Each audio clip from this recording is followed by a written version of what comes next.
Happy birthday. Thank you. तुला एक विचारू का? म्हणजे एक मित्र म्हणून मला सांग, मुलींनी नेमकं कुठल्या मुलांच्या प्रेमात पडावं? शक्यतो ना ज्या मुलांची 25 वर्ष पूर्ण झालीत अशा मुलांच्या प्रेमात पडावं. असं का?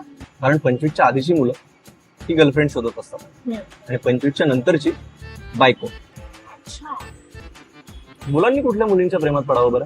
हे बघ, मुलींचा असा काही वयाचा क्रायटेरिया नाहीये, पण हो ऑफकोर्स मॅच्युअर असल्या पाहिजेत, सांभाळून घेणाऱ्या असल्या पाहिजेत आणि ना त्यांना अशा स्पेशल ओकेजनला काहीतरी मस्त बनवता आलं पाहिजे. बघ, शोधली पाहिजे अशी कोणीतरी. तुझा कितवा वाढदिवस आहे हा? 26. अच्छा. मस्त आहे ग केक. मीच बनवलाय.